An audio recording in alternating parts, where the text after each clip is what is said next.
নমস্কার বন্ধুরা, শুভ সকাল। আশা করি তোমরা সবাই ভালো আছো, সুস্থ আছো। এই যে সকাল সকাল আমরা এই যে জল খাবার নিচ্ছি, আর আমরা জল খাবার বিশেষত জানোই তো মুড়িটাই খাই।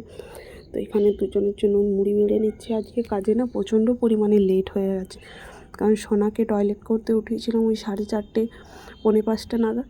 তো আবার ভাবলাম যে এত জলদি উঠে কি করব, যেহেতু সোনার বাবা ডিউটি দুপুরে আছে, তো একটুখানি শুয়ে নিই। বাস ওই যে শুয়েছি, ঘুম ভেঙেছে ওই 8টা।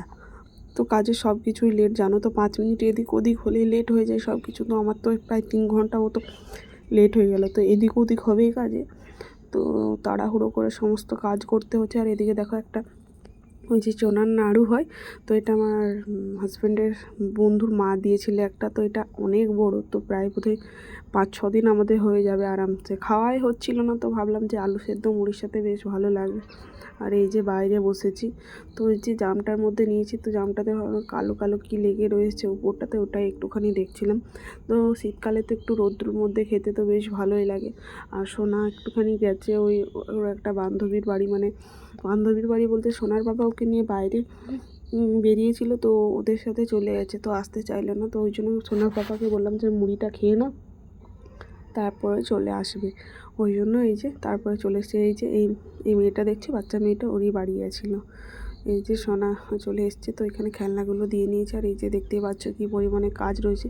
তোমাদেরকে না সব কিছু ঠিক মতো দেখাতে পারছি না, কারণ আমাদের মন মেজাজটা সেরকম একটা ভালো নেই। কারণ কি, সোনার এই যে পায়ে লেগেছে, পাটা ঠিকভাবে হাঁটতে পারছে না, ওই জন্য একটুখানি মানে মনটা ভালো লাগছে না। সোনার পাপাও বিরক্ত হয়ে যাচ্ছে, এরকমভাবে হাঁটছে, আমারও ভালো লাগছে না।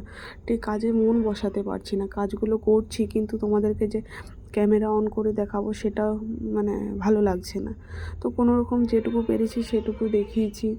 ওদিকে সোনার পাপারও বেশ মানে ভালো লাগছে না, কারণ যে জায়গাতে ও জব করছে সেখানে ও স্যাটিসফাই হচ্ছে না, মানে কাজটা ওর ঠিক মতো হচ্ছে না। কারণ এত দূর পড়াশুনো করার পরেও সে কেমন জানি জীবনটা চলে যাচ্ছে।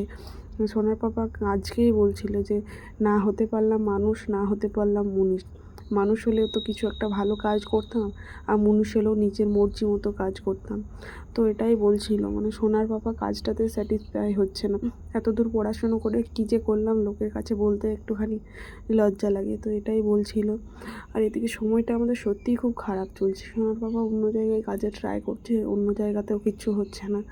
তারপর আমাদের হাতের লক্ষ্মী মানে মানে আসছে, তার দ্বিগুণ পরিমাণে বেরিয়ে যাচ্ছে। কি জানি কি হচ্ছে। এদিকে মেয়েটারও দেখছি পাটাতে লেগেছে। আমাদের যা হচ্ছে হোক, কিন্তু মেয়েটারও শরীরটা খারাপ, সেটা ভেবেও অনেকটা জানি খারাপ লাগছে। আমাদের খাওয়া দাওয়াও ঠিক মতো হচ্ছে না, মানে মানসিক শান্তিটাই আসছে না ঠিক মতো। এদিকে দেখো এই যে খাবারগুলো দেখাচ্ছি। এই যে আলু ভাজাটা, ভেবেছিলাম যে সোনার বাবা যেহেতু দুপুরে ডিউটি যাবে, তো একটুখানি আলু ভাজা মুড়ি নিয়ে যাবে, চাপিয়ে ভুলেই গেছি যে আলুটা চাপানো আছে। ওদেরকে দেখো এই যে সোনার বাবাকে ডিউটি পাঠিয়ে আমরা খেয়ে দিয়ে এই যে ঘর টর মুছে থালা বাসন ধুয়ে সব কিছু করে নিয়েছি। এই যে এখন স্নান করে আসছি। তোমাদেরকে এই যে সবজিগুলো দেখাতে, এখন সকালে টাইমও পাইনি স্নান করার জন্য। যে ফুলকপি, মূলো, তারপর হচ্ছে কলা, লেবু আর পেঁপে আর কুমড়ো আর লঙ্কা রয়েছে, তো সেটুকুই দেখিয়ে নিলাম। তারপর এই যে এই ঘরের যে জামা কাপড়গুলো মিলে গেছিলাম, সেগুলোও আর গোছানো হয়নি।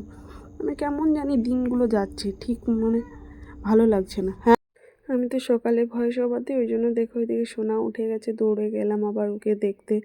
তো এদিকে দেখো জামা কাপড় এই গামলাটার মধ্যেই থাকবে, তো সেটাই একটুখানি পরিষ্কার করে নিলাম। আর এই জামা কাপড়গুলোও গুছিয়ে নিয়েছি।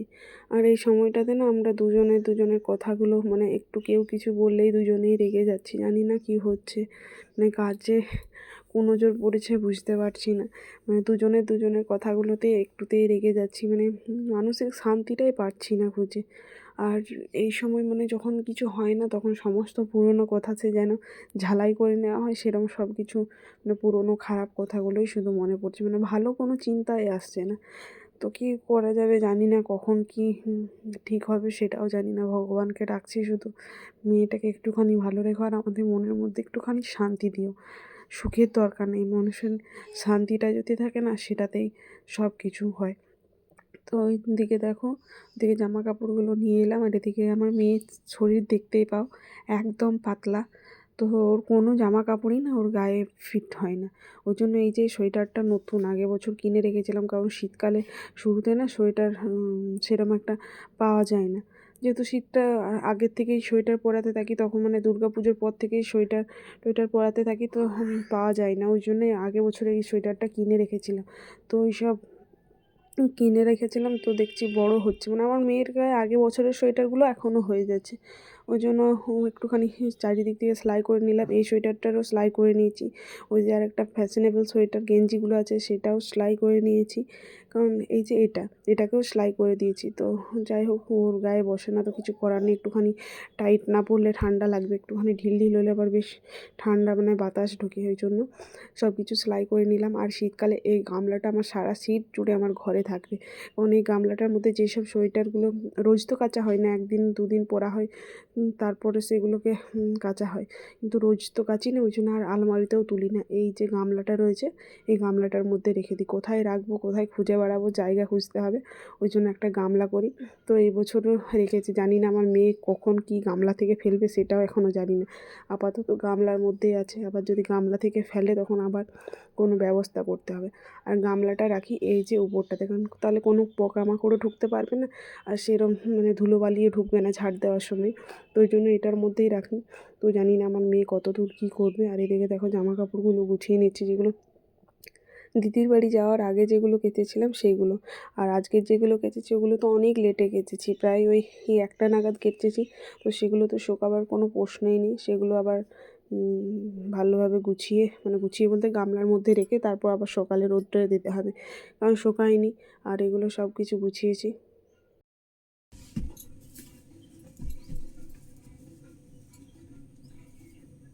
কি করবে? হ্যাঁ, ওটা করে মারে না, দুষ্টু। আর মারবে না, আমি ভালো করে বলছি।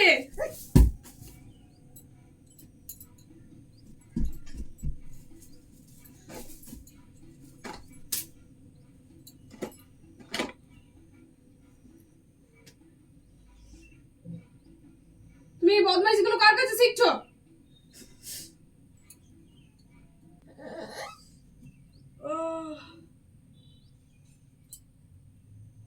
পাপাকে ফোন করবো? পাপাকে ফোন করবো? আমি তোমার চোখটা তেমনি করে হাত দিয়ে দিই যদি। সর সর সর সর সর সর, তোমাকে আমি বিক্রি করে দেবো। সর, তোমাকে আমি বিক্রি করে দেবো, পয়সা দিয়ে বিক্রি করে দেবো। না, আমি আদর করবো না। সরো, তুমি পোছা, আমি তোমাকে আদর করবো না।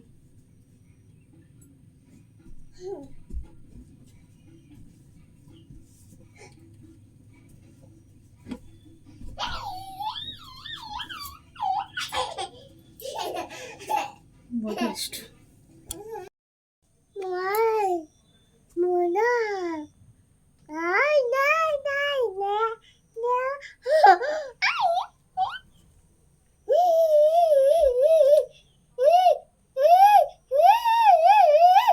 কি হয়েছে?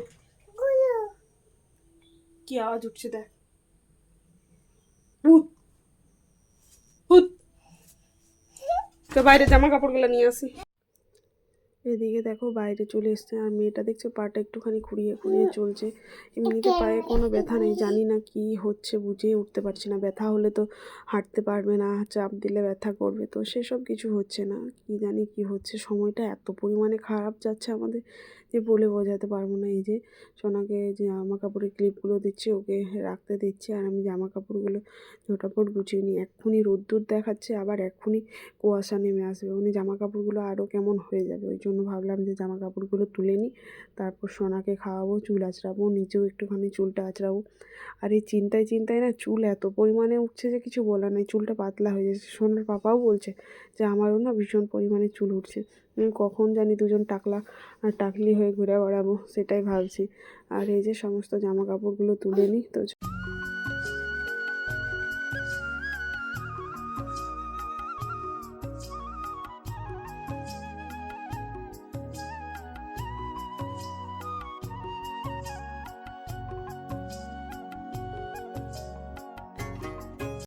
আজকের ভিডিওটা এই পর্যন্তই। ভিডিওটা ভালো লাগলে জানোই তো কী করতে হবে, like share comment and subscribe.